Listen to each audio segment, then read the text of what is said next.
আসসালামু আলাইকুম এভরিওয়ান, কি অবস্থা সবার? কেমন আছেন? আশা করি আপনারা সবাই ভালো আছেন। আলহামদুলিল্লাহ আমি আপনাদের দয়ায় ভালো আছি। আজকে আমি একটা বেডশিট টিউটোরিয়াল নিয়ে আসছি। এই বেডশিটটা যারা নতুন তারা কিভাবে করবেন একদম খুব সহজ পদ্ধতিতে আমি আপনাদেরকে শেয়ার করব।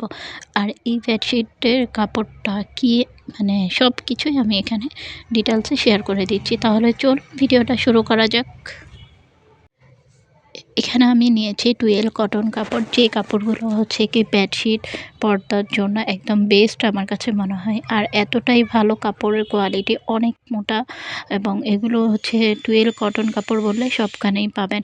আমি এটা চট্টগ্রাম টেরি বাজার থেকে নিয়েছি। একদম ওনাদেরকে ২০ মিনিটের মতো সময় দিয়েছে। ওনারা আমাকে একদম সেলাই করে সুন্দর করে রেডি করে দিয়েছে। কারণ ওনারা যেভাবে করে সেলাই করে দিবে সেভাবে হয়তো আমরা নাও পারতে পারি। সেজন্য আমি ওভাবে করে সেলাই করে নিয়ে আসছি। এটা ছিল আমার একটা অর্ডারের কাজ। তো আমি এভাবে গোল বৃত্ত করার জন্য এখানে আমার কাছে বড় কোনো কিছু ছিল না। যার কারণে আমি এই ধরনের বড় ডালা নিয়ে আমি এটা মাপ দিয়ে তারপর গোল বৃত্ত এঁকে নিয়েছি। আপনারা চাইলে আপনাদের অন্যান্য জিনিস দিয়েও মানে পাতিল বা কোনো কিছু দিয়ে এভাবে মাপ নিতে পারেন। এরপর আমি স্কেল দিয়ে সুন্দর করে কর্নার থেকে মাপিয়ে নিচ্ছি।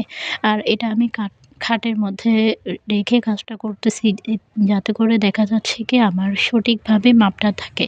আপনারাও এরকম করতে পারেন, কারণ বেডশিট করতে গেলে মাপ জিনিসটা হচ্ছে অনেক ইম্পর্টেন্ট জিনিস। আপনি যদি মাপটা ঠিকমতো না হয় তাহলে আপনি কীভাবে কাজ করবেন?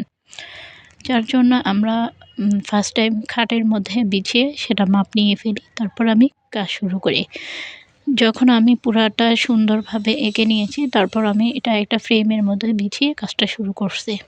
আপনারা চাইলে ফ্রেমের মধ্যে না বিছিয়ে নিচে কোনো পলিথিন বা কোনো কিছু দিয়েও কাজ করতে পারবেন। বেডশিটে কাজ করতে গেলে আরেকটা সুবিধা হচ্ছে বেডশিটগুলো একটু মোটা হয়, যার কারণে নিচের রং সহজে যায় না। এতে করে আপনি বিভিন্ন পলিথিন বা কোনো কিছু দিয়ে কাজ করতে পারবেন।